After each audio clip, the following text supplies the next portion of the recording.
This government meeting is brought to you by Eastworks and our local cable subscribers.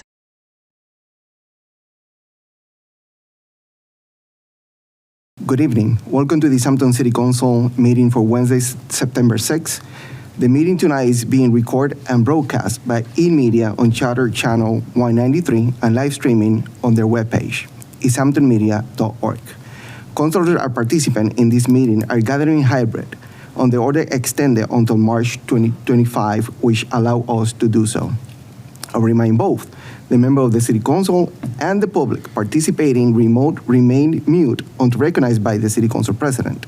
Also, for the member of the public, please remove your camera for the duration of the meeting unless you are participating in public speak time or public hearing. Thank you. This meeting is now called to order. Barbara. Connie Denham. Here. Salem Derby. Present. Omar Gomez. Here. JP Kaczynski. Here. Dave Munier. Here. Tom Peak. Here. Brad Riley. Here. Dan Rist. Here. Owen Zarin. Here. Please stand up for the Pledge of Allegiance. Pledge of Allegiance to the flag of the United States of America, and to the republic for which it stands, one nation, under God, indivisible, with liberty and justice for all.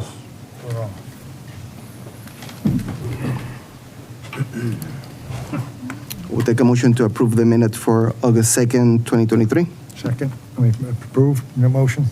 Second. We have a motion and a second to approve the minutes of August 2nd, 2023. Any further discussion? Seeing none. For those one in favor? Aye. Anyone against? Abstention? Abstention. One abstention. Motion passes. Public speak time. This is the opportunity to the address to the council regarding any topic not listed on the public hearing. Is anyone for the public want to address anything to the council? Anyone remote? Seeing none. Communication from elected officials, boards, and committee. Any councilor have anything for tonight? Councilor Riley? Thank you, Mr. President. I'm speaking tonight from a deep appreciation and fondness for the years that Riff's Joint was a central part of Easthampton's vibrant restaurant scene. Great food is a pillar of a thriving culture, and Riff's owners, Tammy and Rich, provided excellent service year after year.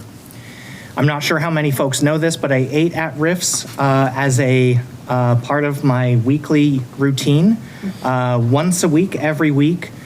And a rough estimate puts that at almost 500 times over the last 11 years. It was one of the first places that I ate at when I moved to Easthampton 11 years ago. So in those 11 years, I watched my daughters grow into strong and resilient women and worked my way up from being a janitor at LA Fitness in Springfield to sitting in this seat today. My husband and I befriended dozens of people whom Tammy and Rich employed, and in so many ways, they raised a generational workforce. I see former employees all over Western Mass doing bigger and better things, growing into careers and contributing to our community. It's been truly remarkable to watch Easthampton grow up around good food. There's no doubt that I'll be sad to see Riff's close for good, but I'm thankful to have had the opportunity to share my life with their entire staff and for their staff to share their lives with me.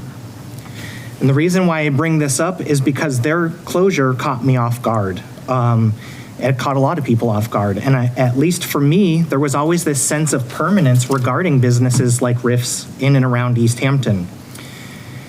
There's a sense of permanence with so many local businesses, but eventually all things must come to pass. Businesses open and close, and new ones will take their place. Both economics and commerce have a life cycle like families, so I'd like to ask the public not to take our local businesses for granted like I did with Riff's all these years. Reach out to them and tell them how much you appreciate them. Be kind to your bartenders, say hello to your servers, and honor all the hard work that people contribute to Easthampton, which makes it such a fun and inclusive city. Because without all of them, we'd still be a little city, but we'd have a slightly smaller heart. Thank you. Thank you, Councilor. Any other Councilor? Councilor Sarrett? Speaking of injecting into the local economy, as everyone knows, for the past, I think, 7 years or so, Laudable Productions has put on Mill Pond Live. And this year, they're preceding that concert series with the River Roads Festival. Now, the tickets are sold out for that, but they are certainly looking for volunteers. So if you haven't bought tickets and you'd like to attend, that might be a good option for you. It's, I think, 10 hours long. It's from noon to 10 this coming Saturday. Following that is the fourth time that the city and Lauderdale Productions will be partnering with the Connecticut River Conservancy for the Source to Sea cleanup. I saw the mayor signed up today. Thank you. And I highly encourage you all to consider participating. I think we have the most signups ever this year, 40 people or so.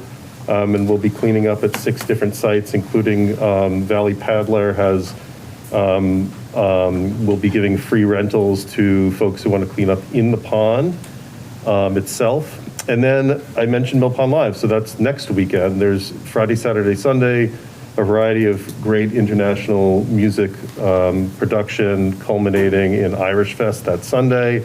Again, I'm sure they're looking for volunteers. Feel free to reach out to the organizers, and just something else that's great and special about Easthampton. Thank you. Thank you, Councilor. Any other Councilor? Seeing none. Mayor's communication. Madam Mayor.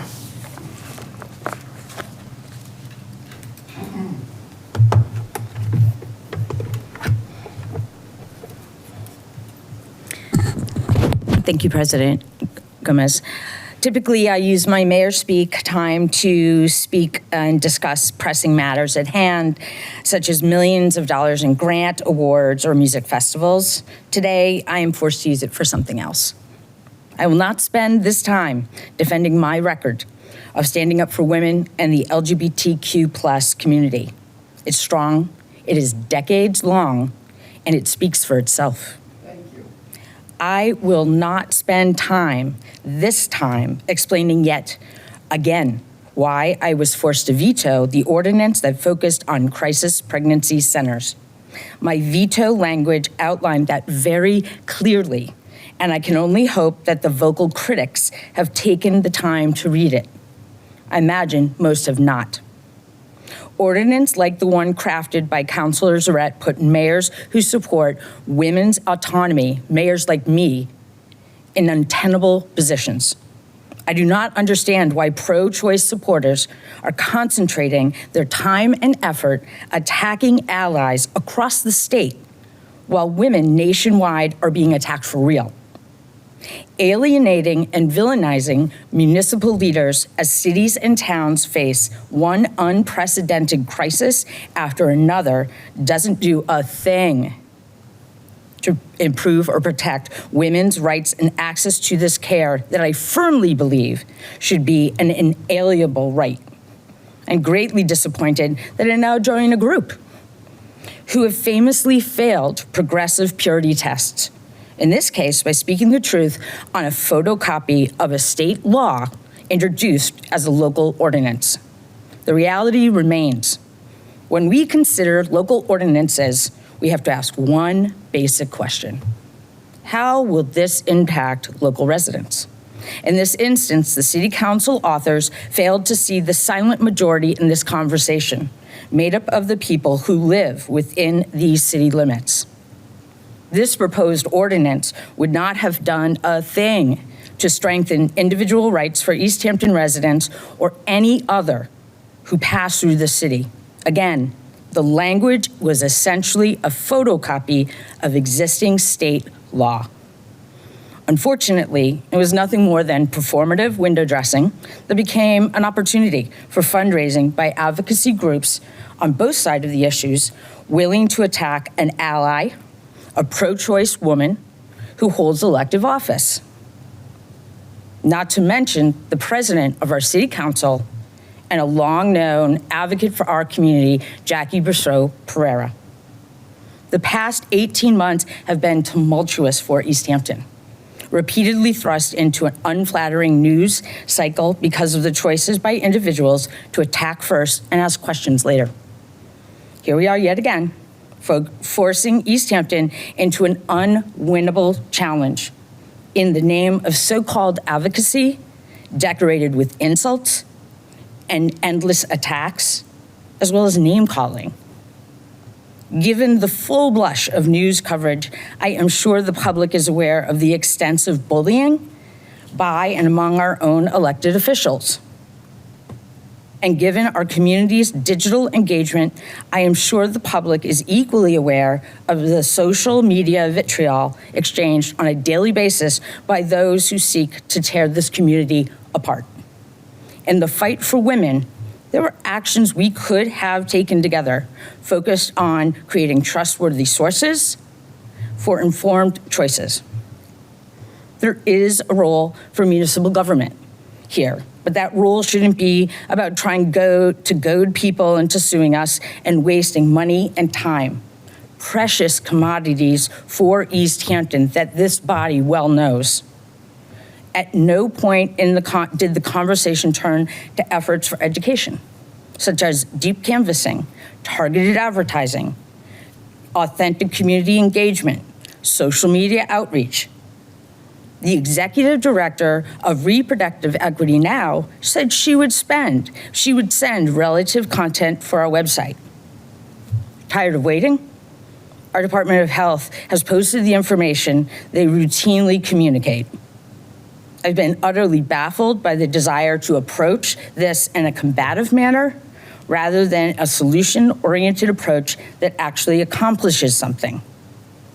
There are shared goals that we could have reached by simply asking and crafting a people-oriented policy and not unenforceable law. Instead, we are engaging in a public battle that does not benefit the people I serve in Easthampton. The city has been through enough. As mayor, I have a legal obligation as a steward of the city's finances. I will not, and I cannot in good conscience, commit city dollars to make Easthampton a test case in the courts. That is what this ordinance would have done. And its so-called supporters believe our city of 16,000 could afford, literally. I will always support women and our autonomy, and people like Carrie Baker, Councilor Zarette, Reproductive Equity Now's Rebecca Hartholder, and Claire Tuani know that full well. Conventional wisdom has disappeared from this conversation, and that hurts women in Massachusetts just as much. It's never had to happen. It's time to move on and to move forward. Thank you. Thank you, Mayor.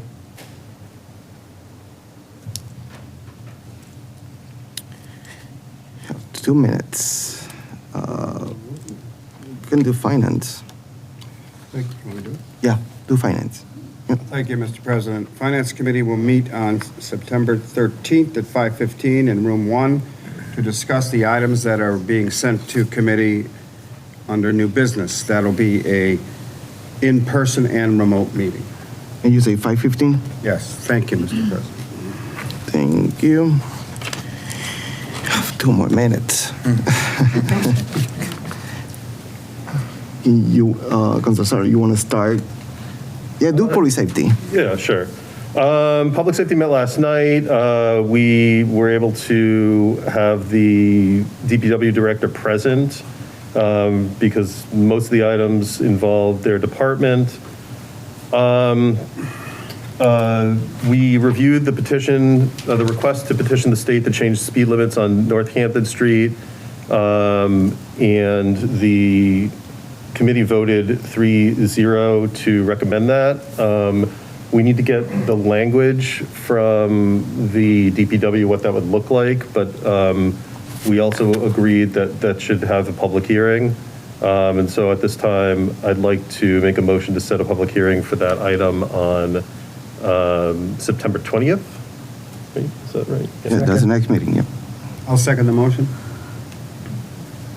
I have a motion and a second to schedule a public hearing for September 20th at 6:15 in these chambers. Any further discussion? Seeing none, those one in favor? Aye. Any against? Abstention? Seeing none, motion passes. Just going down the list here, we also reviewed the request for the no parking at that area, that intersection of Ketty and Vadnais.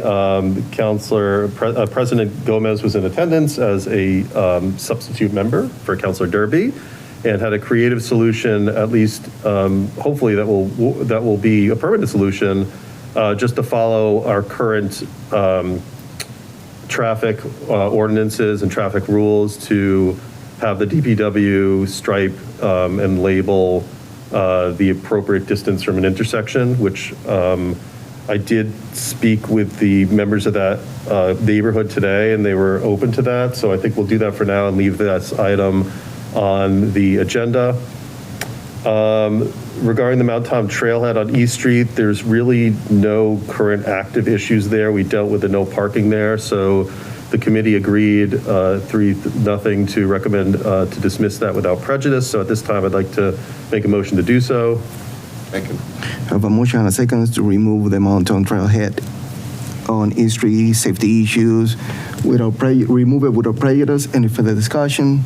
Seeing none, those one in favor? Aye. Any against? Abstention? Motion passes. Regarding the Mountain View driveway, it appears that there's already a posted speed limit of 20 miles an hour there. The DPW director mentioned that the issue wasn't necessarily the speed limit, but just the speed mitigation, and had ideas for how to discuss that with the school department, but that doesn't require council action, and so we agreed to also dismiss that without prejudice. So I'll make a motion as well to dismiss that item. Second. I have a motion and a second to remove the item without prejudice. Any further discussion? Seeing none, those one in favor? Aye. Any against? Abstention? Motion passes. Regarding the resolution against anti-Semitism, we received another letter of support from a congregation with a reverend in Florence. It's very important. There's no question that Jewish people and Jewish organizations support this. It's very important that we find some support from within the non-Jewish community in Easthampton, and I made this plea last time, and I'll make it again. All the churches in Easthampton have been contacted by email. I think potentially that might not be the best method of contact. So I did meet with the CRC last night to talk to them about using them as a resource, and they agreed that they would do some outreach to the local churches. So we set a time limit of approximately 60 days to try to allow that process to play out. And so I hope to, in one way or another, bring this to a full council vote in November. And then the request to review traffic mitigation at Cottage Clark, Chapel, Holyoke Streets. We had a great conversation about that. The DPW director is looking into that in terms of options. He had mentioned potentially a raised crosswalk across Stone Path and the end of Holyoke, beginning of Cottage Street there. I want to thank Councilors Derby and Gomez for bringing that forward. But again, it doesn't require council action, and they can continue to report on it through their DPW report. So again, we agreed to dismiss that without prejudice, 3-0. I'll make a motion to do so now.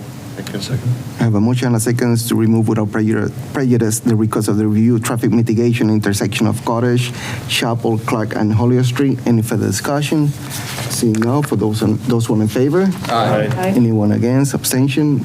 Motion passes. And hopefully we're going to get back to the first Tuesday of every month at 6 p.m., preferably in room 1, but wherever is convenient. And our next meeting is October 3rd, 2023.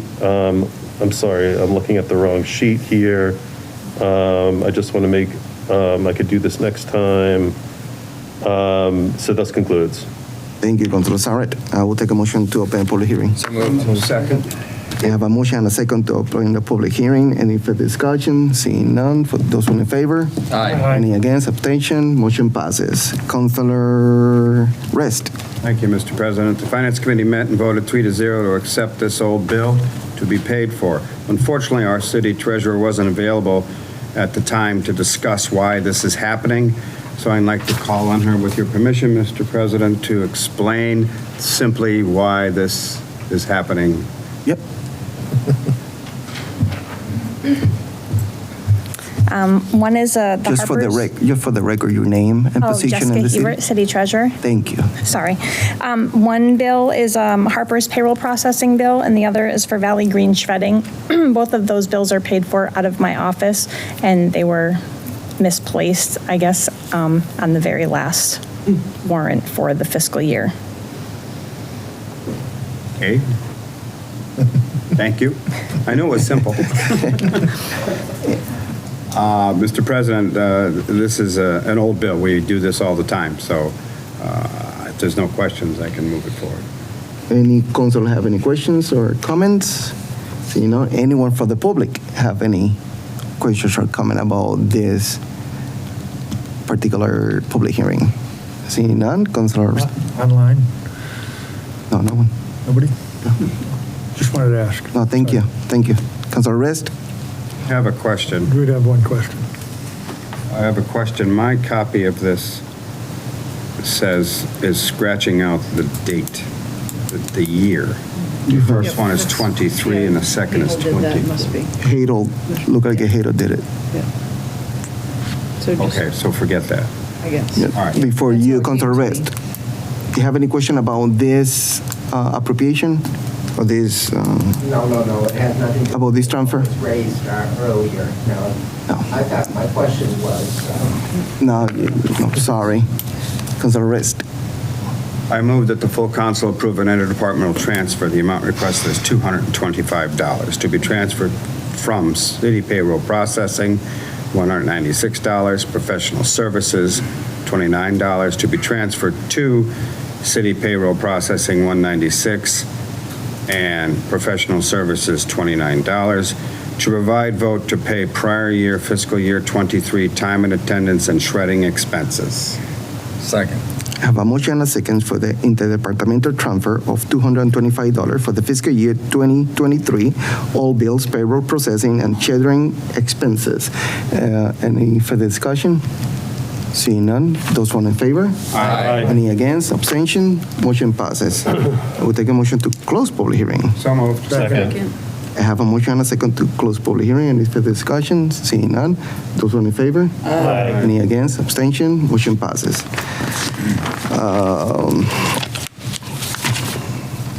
Appointments, Councilor Riley. So, Mr. President, before I move on, can I ask a question real quick?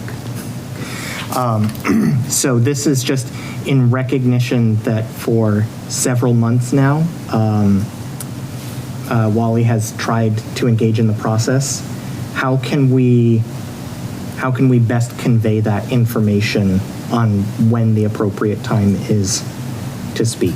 I will recommend the councilors to speak to Mr. Wally at the end of the meeting, figure out what Mr. Wally want to express to the council, and if he's not capable to come at 6 p.m. for the public speak time, a councilor can bring the concern of his or his families to the council. So if he were to check his Facebook messages later, he could find that information? Okay, thank you. All right. So, Appointments. yes, thank you, Mr. President. All right, so the appointment committee last met on August 31st to discuss the mayor's most recent appointments. First, we met with David Jaffe, who's being considered for the Bees Committee. We discussed many issues central to our regional ecology and climate. He's a retired social worker with excellent knowledge and passion for doing the work that we set out to achieve with this committee. And we discussed concepts like apathy and hope and engaging with external stakeholders in and around the Pioneer Valley. I don't know really much beyond that I need to say. There were 4 of us in attendance at this meeting, so 3 voting members and an alternate. It was a very vibrant conversation, and I think all of us felt pretty secure that someone with his skill sets and passion for doing the work would be important on this committee. We did vote 3-0 to recommend him to the full city council. But before I make any motions, I just wanted to see if any councilors had questions about his appointment. Because I would prefer if you can make only one motion with all the appointments. That would Even be though they easier. have different dates. Yeah, that's fine. Can I just add that David is a member of the Manhattan Rail Trail Committee? Yes. And he is a wonderful addition, and he now takes our minutes, and they are terrific. So I think it would be a great addition to your committee. Can you take the minutes on all our committees? He probably won't want me to say that. Yeah, that when you are talking about them, if you can tell us when the expiration term is going to end. Okay. So that way, when you make the motion, and we just make one motion with all their names. Okay, fair enough. So just to clarify, that is appointment to the Bees Committee with a term expiration date of December 31st, 2025. So next, the committee met with Carolyn Anderson, who is being considered for a Parks and Recreation Commission spot with a term expiration date of December 31st, 2023. Carolyn's been an Easthampton resident for 20 plus years, raised 5 children with her wife in our community, each of which who played various sports at our schools and even worked as lifeguards at the pool before heading off into college. We discussed the potential of her being the first woman to serve on the Parks and Recreation Commission and some potential challenges of being a new voice on a commission with other members who've served, 10 to 20 years in those roles. She did discuss a desire to expand our pickleball courts. Huge benefit for Easthampton. I know how much everybody loves pickleball here. We just talked about how to navigate the needs of the public who'd like to introduce extracurricular activities into Easthampton.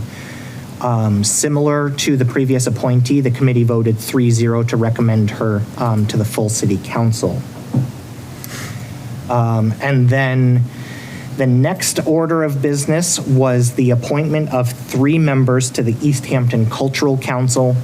So as many of you probably already know, the Easthampton Cultural Council is a local chapter of the Massachusetts Cultural Council, and members may be elected to 2 3-year terms before being required to take 1 year off before they can be reappointed again. And we sort of ended up in this peculiar situation where we currently only have 2 members serving on the council. That's not enough for a quorum, and we're required to maintain an active chapter in order to receive continuous funding from the state for our cultural programming. So this is very important.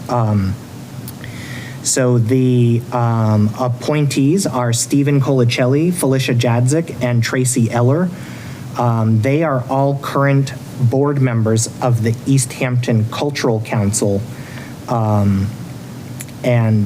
they all volunteered to essentially put their names forward to make sure that this Easthampton Cultural Easthampton Cultural Council. Easthampton City Arts? City Arts. Easthampton City Arts. Thank you. Oh my God. Board members of Easthampton City Arts agreed to be members of the Easthampton Cultural Council in order to maintain a quorum. The appointment committee could not meet with these appointees due to scheduling conflicts. However, in my role as the chair, I reached out to them and explained the nuance between City of Easthampton sponsored committees and one that's a local chapter of a state organization.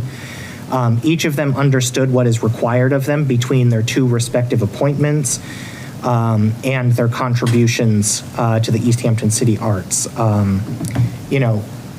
Their work speaks for itself. I think it was just a couple of months ago that we appointed 2 of these 3 to the board. So, we didn't feel as a committee that they needed to be in person or that we needed to meet with them in order to make a recommendation. So the committee did agree with a vote of 3-0 to recommend their appointments. So the last piece of business was for Louise Jacob to be appointed to the Commission on Disability. So in my communication with Louise, there were some scheduling conflicts around personal issues that I don't feel need to be discussed, that she could not make the meeting at the time. The original plan was that we would remove her application without prejudice, so that way she could go through the appointment process when she was ready. However, that also comes with a cool-off period, and I didn't feel that she should be subject to the cool-off period, nor should the Commission on Disability be absent an extra member for not going through that process. In addition to that, she also serves on several of our boards and committees, and she does good work in those roles. So we decided to take no action on her appointment, and I conferred with the mayor that it would be fine to let the charter rules allow our process to lapse in time and to just let her appointment go through. So, you know, obviously not an ideal situation. I personally do like to engage in the political process. I think this time it's an okay exception. If others do not think so, I'm more than comfortable taking the blame for any critiques or criticisms you have, but I'm willing to open it up for questions. Any councilors have any questions or comments? Councilor Sarrett? Yeah, I think that's a tricky decision to make. Obviously, you want to be able to interview people at the same time. You want to do your best to try to be fair, and we want to pick people. The applicant had explained the reasons for wanting to apply to the committee through their application, correct? Yeah, so that should have been in our, not the last meeting that we met, the meeting prior to that. It was inside the city council packet. Yeah. And those were satisfactory reasons to join the committee? Yeah, I agree. And you know, and I've said this before in council meetings, and I think it just bears repeating anytime this comes up. As a general rule, as the chair of the appointments committee, whenever there are challenges with appointees being able to meet with the full council, if they come from the veterans, the aging, council on aging, or commission on disability, I tend to provide more loose standards, because I recognize that the people who are engaging in that type of advocacy work have additional barriers and challenges that other appointees may not have.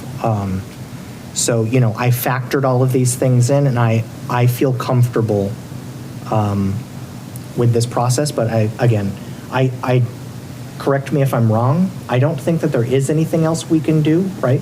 Because we did not take any action, it's going to lapse automatically. Councilor Rist? Two things. Councilor, you mentioned that she has been a member of other boards and committees. Were your committee, under your tutelage, the persons to interview her before for other committees? Do you remember? No, only for reappointment. Okay. Yeah.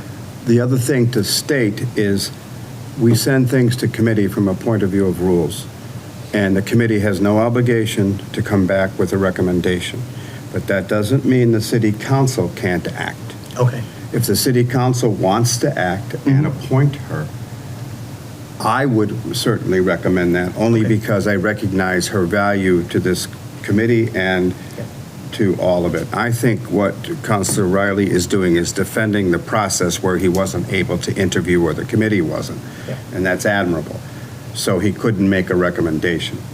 But I think all of us know Louise, and I think we should vote her in as a matter of respect for what she's done for our community.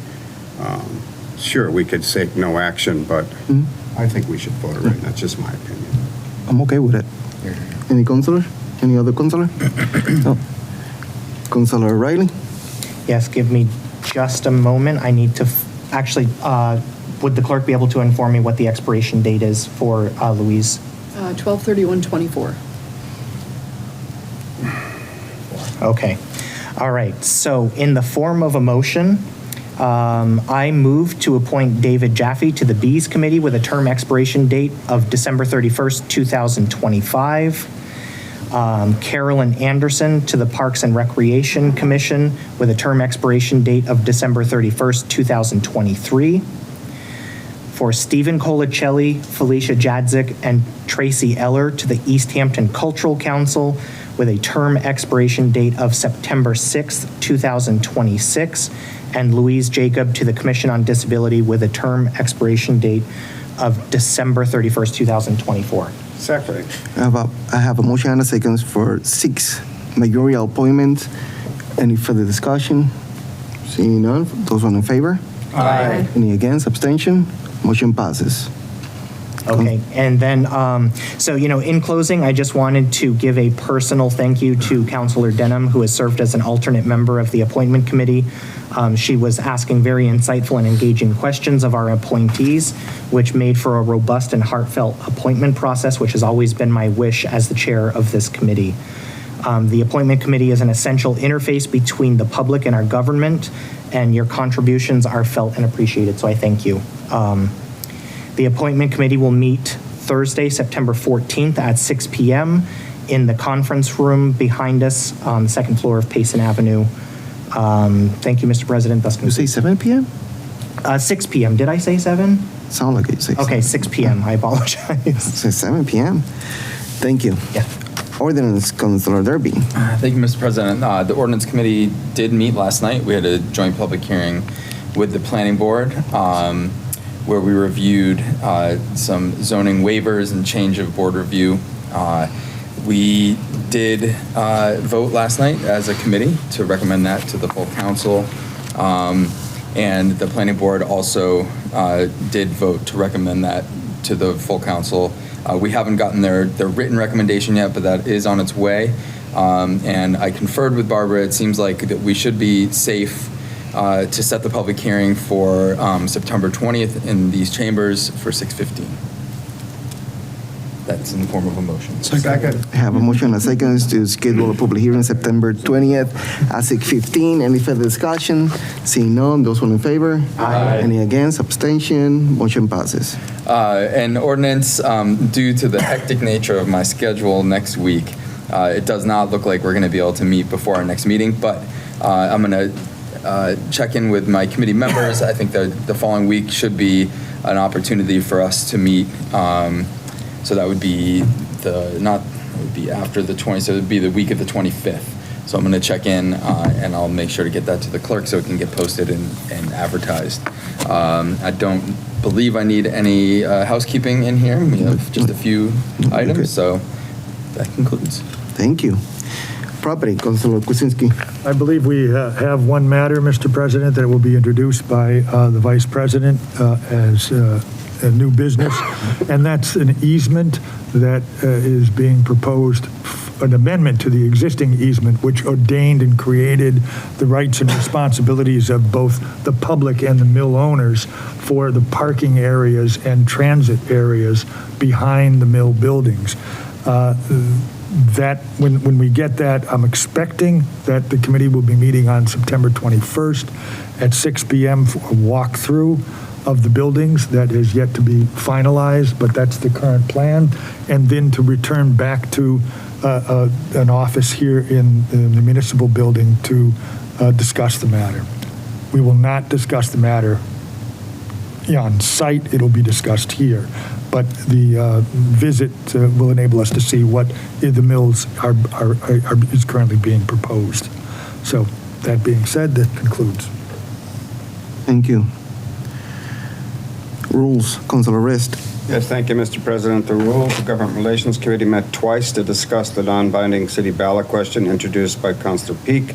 We're very close to a final look for that ballot question, and we will be bringing it forward for the next meeting for a vote. It does not need a public hearing. It is a simple ballot question, and we will have it in the packet for the next meeting for all of the councilors to peruse.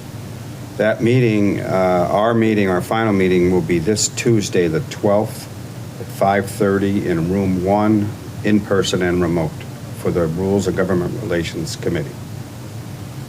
That concludes. Thank you, Councilor. No business. Finance, Councilor Rist.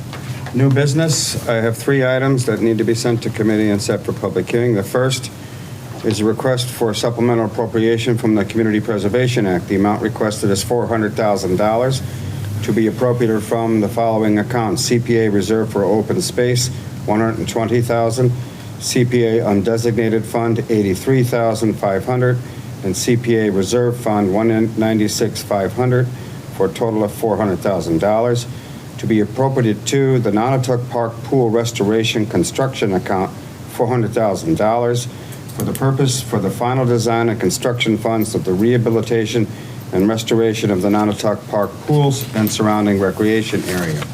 The next is an interdepartmental transfer. This is an amount of $11,154. I am at a loss. Mr. President, all right, so these are veterans accounts. My apologies, there was no description of the account. So the amount requested is $11,154 to be transferred from 001-5440-5772. It's a veterans retirement appropriation account, and to be transferred to 001-5430-5319 for the purpose of payment of the veterans retirement appropriation to South Hadley as payment of our final half of the fiscal year as the district is dissolved. The last is typically our quarterly payment. The department transfer amount requested is $52,736.65 to be transferred from the PEG Access account, $52,736.65, to be transferred to the PEG Access account, $52,736.65, to give approval to spend from the PEG Access receipts reserved account for cable-related purposes consistent with the franchise agreement. I move that these items be sent to the Finance Committee for approval, as well as to be set for public hearing at 6:15 at the next meeting in these chambers. Second. I have a motion and a second to move those three finance items to the Finance Committee and to schedule a public hearing for the September 20th at 6:15 in these chambers. Any further discussion? Seeing none, those all in favor? Aye. Any against? Abstention? Motion passes. Councilor Derby. Thank you, Mr. President. We also have new business, a request to review process, mayor and city council appointments. I move to send that to appointment committee. Second. I have a motion and a second to send to the request to review the process of mayor and city council appointments to the appointments committee. Any further discussion? Seeing none, of those all in favor? Aye. Any against? Abstention? Motion passes. Councilor Derby. Thank you, Mr. President. I also would like to move an ongoing item to public safety, roadway infrastructure, and pedestrian safety items to public safety. Second. I have a motion and a second to send this item to the Public Safety Committee. Any further discussion? Seeing none, those all in favor? Aye. Any against? Abstention? Motion passes. Thank you, Mr. President. We have a request for Eastworks easement revision request. I move that that be sent to property committee. Second. I have a motion and a second to move this item to the Property Committee. Any further discussion? Seeing none, those all in favor? Aye. Any against? Abstention? Motion passes. We also have a senior tax work-off program extension sought past the end of the 3-year pilot program. I move that that be sent to ordinance committee. Second. I have a motion and a second to move this item to the Ordinance Committee. Any further discussion? Seeing none, those in favor? Aye. Any against? Abstention? Motion passes.